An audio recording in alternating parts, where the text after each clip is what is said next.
Hey everybody. So I'm out here in Litchfield, New Hampshire. Had an early run today. Now there's a little bit of downtime, and I thought I'd make a video. I was gonna go live, but the reception out here is kind of spotty, and I'm not sure that it would go through. And so I just thought I'd make the video and then send it when I get to a better place.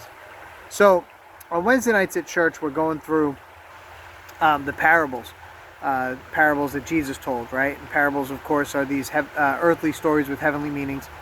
And we were in Matthew chapter 13, and we were just going over a couple of the parables there, and I love that chapter. There's so many parables going on, and great stuff for us to learn. But the thing is do we want to learn? You know, Jesus told the parable of the seeds that were sown in Matthew chapter 13. And in verse number 9, he makes this statement: "Who hath the ears to hear, let him hear."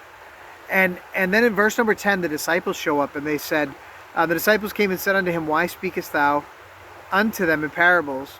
He answered and said unto them, "Because it is given unto you to know the mysteries of the kingdom of heaven, but to them it is not given. For whosoever hath, to him shall be given, and he shall have more abundance. But whosoever hath not, from him shall be taken away, even that he hath." And I wonder, do we really understand what Jesus is saying there when he says, you know, "He that hath ears to hear, let him hear"? You know, it's actually quite simple. Jesus is basically saying, do you want to know? You know, it's given to the disciples to know because they asked the question, what does that parable mean?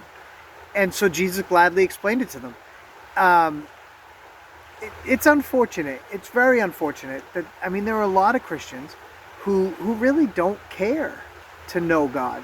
They don't really care. It's not, I mean, they'll never come back to church any other time but Sunday morning. They'll never ask any questions about the Bible or about the Word of God. And it's a shame. I think it's a shame. But I think we need to understand that there's something else involved there, because Jesus says, "To him that hath, you know, it'll be given to him." But if you don't have, and you have no curiosity, it'll be taken from you, even what you have. And so I think that it's this idea of wanting to know him, wanting to know more about the Bible. And if you don't want to know, you don't want to know. And you'll never come back, you'll never ask, you'll never study, and you'll never grow, right? And there's a big danger in that. There's a real big danger in that. And I hope that there's a curiosity in you that asks, what's the danger? And I don't know. Well, what I do know is I'm not going to tell you now. I wonder, who's curious?